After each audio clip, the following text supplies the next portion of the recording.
thought we'd go ahead and dive right in. Look forward to learning more about your journey with sleep apnea today. So maybe we could start. If you could tell me a little bit about yourself, how old you are, where you're from, that kind of thing. I'm 35 from southern Minnesota. Wonderful, wonderful. And when did you first realize that you had a sleep issue? First kind of became more aware of it back in 2016-ish. I remember I would have times where I would snore myself awake. My snoring was so bad. And then I decided to kind of record myself sleeping just to see how bad it actually was. And I thought, okay, this is not normal. I need to get checked out and see what's wrong with me. What was concerning to you about the treatment? A lot of it was just not knowing how it was treated or if it was even treatable, because there's not a ton of information and there's a lot of misinformation out there about sleep apnea and a lot of fear about how it's treated, and also the stigma of having to wear a CPAP every single night, and if you're sleeping with someone, what are they going to think about you wearing that device every night. And I went to my normal care doctor, and then he recommended a sleep study. Did he have to give you a referral for that? Or? Yes, yep. And when you finally got the sleep study, what were the results? They had found that I basically, especially in my sleeping on my back, I had roughly 40 events per hour where your throat muscles loosen themselves up and too much, and it basically cuts off your air supply.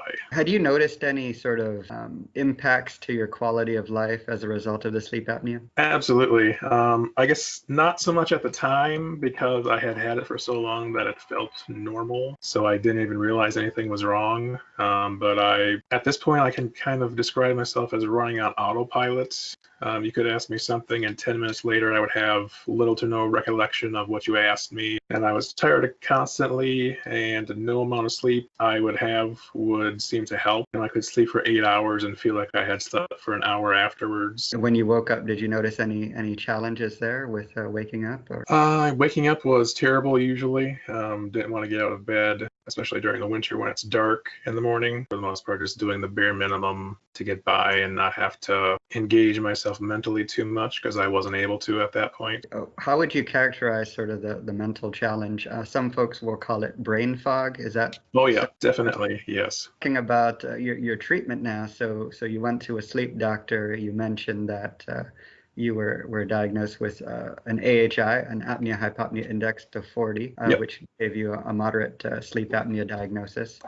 What did the doctor tell you? Basically, he said I had moderate to severe case of sleep apnea and recommended CPAP for treatment, and also thought weight loss probably would be helpful for me as well. He also said to avoid sleeping on my back, which is something that I read about actually as a possible, not really treatment, but something that can help you get by if you do not have a CPAP, which it helps you because your neck doesn't get constricted as much while you're laying on your back as it does on your side. And if I were to lay on my back, I could feel it a lot more in the morning than if I were sleeping on my side. Did you use the CPAP when you were given it? Yes, I've used it basically every night since July of 2017. Describe sort of the difference now that you're on the CPAP machine. How do you feel? The difference is night and day, I would say. I don't feel like I'm on autopilot anymore. I'm more alert. I'm more aware of my surroundings. I don't have the memory issues I had. It's no longer a fight to stay awake. The lights get turned off. My memory is better. I generally feel like I have a much higher quality of life than I did before starting CPAP treatment. And I guess the only thing I would do differently about this whole journey is go see the doctor sooner, because I think I'd be in a better place today if I had. But my son was definitely another reason why I wanted to get this taken care of, because not getting it treated is basically slowly killing myself too. So I want to be around as long as I can for him and any future children and my wife. Do you have any advice for folks with sleep apnea?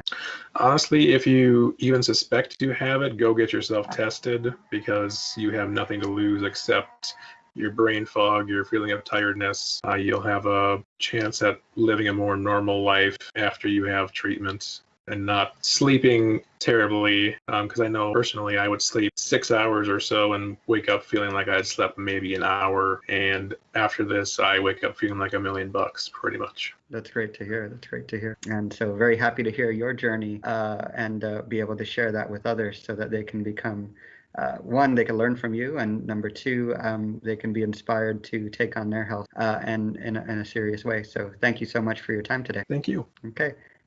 Bye-bye.